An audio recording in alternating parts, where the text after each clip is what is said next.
I lied about loving someone, and it changed both our lives. I said it because I thought it was what I was supposed to say. That's the truth. It wasn't romantic or dramatic or even intentional. It just slipped out, as easy as breathing, as automatic as thank you or goodbye. I love you. 3 words that should have been sacred, honest, earned. But in that moment, they were a mask. And I wore it without even realizing what it would cost. The moment after I said it, I remember the way their face lit up. Relief. Joy, something deep and real moved across their expression. And I hated myself for not feeling the same thing. I smiled, I nodded. I let the silence stretch like it meant something profound. But all I felt was a slow, quiet panic rising in my chest. I had just stepped into something I wasn't sure I could carry. It wasn't that I didn't care about them. I did. They were kind, gentle, patient. They made life easier to breathe. They showed up when no one else did. They loved me in a way that felt unconditional. But love, the kind that runs deep, the kind that roots itself in your bones, that wasn't what I felt. I wanted to. God, I wanted to. I tried to make it grow. But sometimes you can water a flower every day and it still won't bloom. I didn't know how to say that without breaking something. So instead, I built a life on top of it. One morning, one dinner, one shared secret at a time. I let them believe I was with them in every way. And the longer I did, the harder it became to tell the truth. Because now it wasn't just a lie, it was their happiness, their plans, their sense of safety. I convinced myself it was kindness, that it would hurt less to just keep pretending. That maybe, over time, I'd learn to feel what they felt. That love would catch up to me eventually, if I just kept walking. But love doesn't work like that. And lies, especially the soft ones, always catch fire eventually. This is a story about how one sentence, spoken in fear, shifted the course of 2 lives. It's not a confession meant for pity. It's not a clean redemption arc.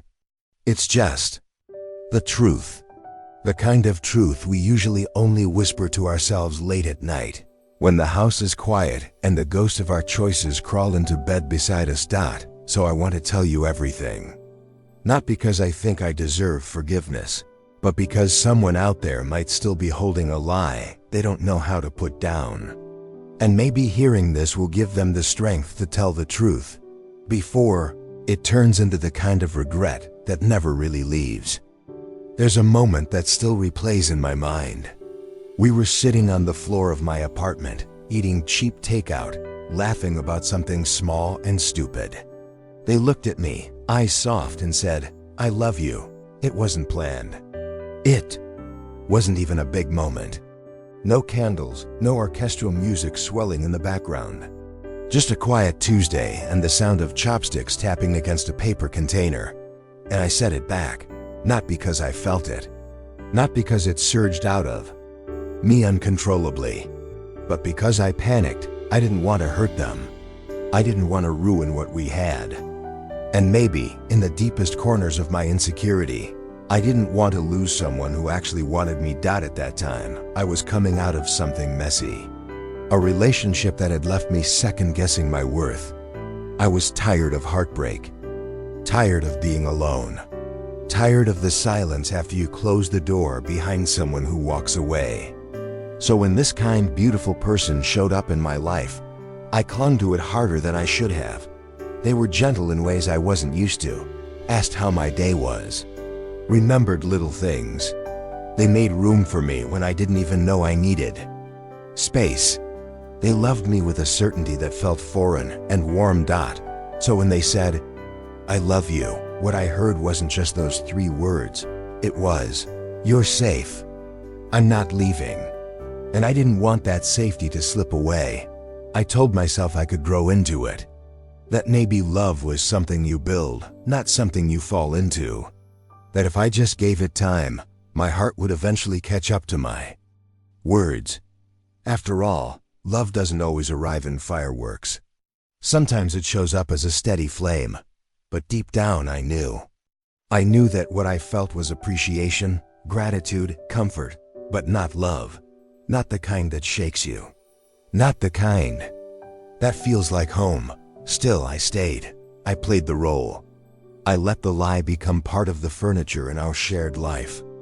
And every time they whispered, "I love you," against my shoulder or across the pillow, I whispered it back, each time with a little less truth, a little more guilt. I wanted to believe I was doing the right thing. But love, real love, never asks you to betray yourself to keep someone else warm. Pretending takes energy. More than people realized at first. It was just little things. Agreeing to things I didn't care about. Smiling at jokes that didn't land. Letting them plan the future while I mentally paused the timeline, afraid to. Imagine us 5 years ahead. I laughed, I cooked, I cuddled. I even said forever once, but I was acting. And actors eventually get tired. There's a strange kind of loneliness in being loved deeply by someone you don't truly love back. You feel like you're living inside a story someone else is writing, one where you're the main character, but you don't recognize the plot. You're grateful, yes. You're lucky, you tell yourself. But underneath the gratitude is this quiet ache. Because every sweet moment, every thoughtful gesture, becomes a reminder of what you're faking. They would plan surprises, speak about me with pride, tell friends how lucky they were. They meant it, every word. And with every sincere thing they did, I felt more like a fraud. I would smile and nod and play along, but inside, something tightened. Like I was building a house on borrowed time. I started resenting the very things I used to enjoy because I knew I was stealing them. Every kiss, every night out, every whispered promise. I was taking something that didn't belong to me. Not really, and I started changing. Slowly, I pulled away without meaning to. I was distracted, irritable, quiet, and they noticed. Of course they did. They asked if everything was okay, and I'd always say yes. Another lie stacked on the first dot, but here's the thing, you pretend long enough, you start to lose pieces of yourself. I forgot what it felt like to speak honestly. I stopped asking what I needed. I stopped even recognizing what I wanted. All I knew was that I was stuck in a role I didn't audition for, and the performance was becoming unbearable. They meanwhile were thriving in what they thought was love.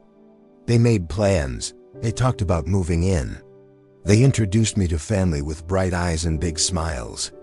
And I, standing beside them, nodding at all the right moments, was shrinking. There was no cruelty in my lie. But it was still a betrayal. Not loud, not violent, but quiet and enduring. And one day, inevitably, it started to crack. It wasn't some dramatic explosion.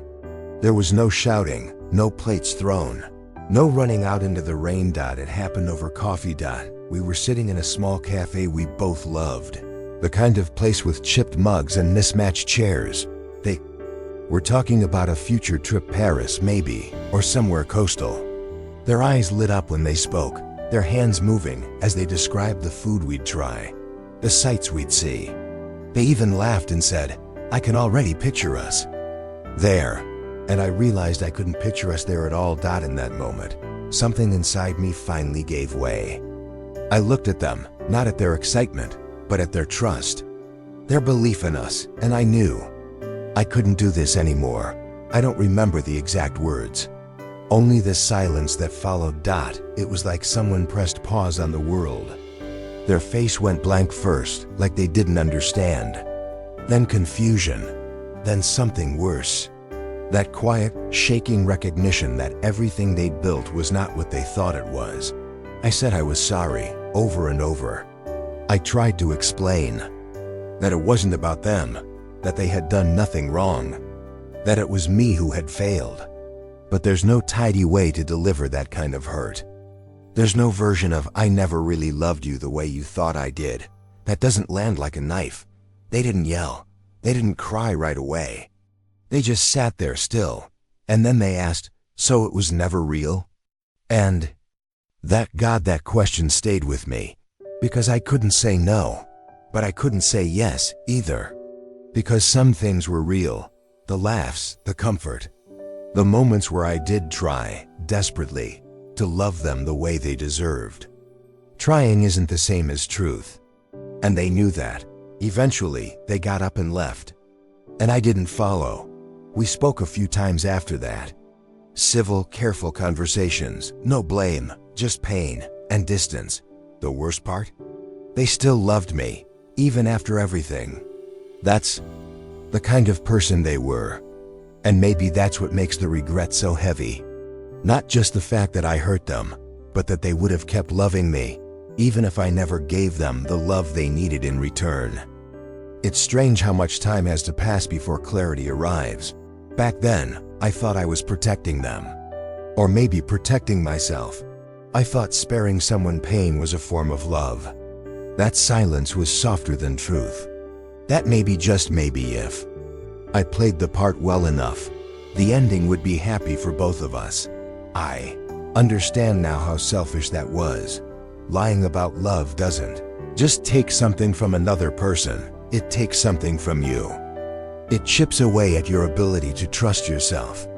It makes you doubt your own feelings, your instincts, your identity. You spend so much time trying to be what someone else wants that you forget how to be anything else. The truth is, I hurt someone. Kind. Someone who opened their heart to me without hesitation. Someone who saw something good in me and held onto it with both hands. And I responded with half-truths and borrowed affection. Not because I didn't care, but because I didn't know how to be brave. I've learned that real love, true, honest, imperfect love, has no room for performance. It needs air, it needs space, it needs truth, even when the truth is hard. I've learned that saying, "I don't feel the same," can be the kindest thing you'll ever do for someone. Because when you pretend to love someone, you steal their right to be loved fully by someone who means it. You don't just rob them of honesty, you rob them of time. Time they could have spent healing. Time they could have spent meeting someone who actually matches their heart. And yes, I know now that love isn't always lightning and fireworks, but it is truth. And without that, you're building a home on sand. I don't hate the person I was back then. I just wish they had more courage. I wish they had the words. I wish they had known that choosing honesty wouldn't make them cruel. It would make them free. And I hope wherever they are now, that the person I hurt has found something real. That they're loved by someone who says it and means it. That the lie I told didn't close their heart to something better. Because if there's anything worse than breaking someone's heart, it's making them afraid to open it again. We all say things we don't mean sometimes, out of fear, out of pressure, out of a desire not to be the villain in someone else's story. But there are certain words, certain promises that carry too much weight to be spoken casually. And "I love you" is one of them. Looking back, I see how different both of our lives could have been if I had just told the truth. If I had paused, taken a breath, and said, "I care about you deeply, but I'm not in love." It would have been hard. Maybe there would have been tears, or silence, or anger. But it would have been real. And real pain heals faster than the slow bruise of deception. So here's what I know now. You don't have to love someone just because they love you. You don't have to mirror their emotions to be kind. And pretending to feel something doesn't make you generous, it makes you dishonest. The truth may feel like the harshest thing you can give, but it's also the most respectful. It honors both of you. It creates space for authenticity, even if it means letting go. If you're holding a lie in your hands right now about your feelings, your truth, your limits, please don't wait for it to explode. Speak it, gently, honestly, while there's still time to walk away with dignity and grace. Because in the end, the kindest thing you can do is give someone the chance to be loved the way they deserve. And the kindest thing you can do for yourself is to stop pretending.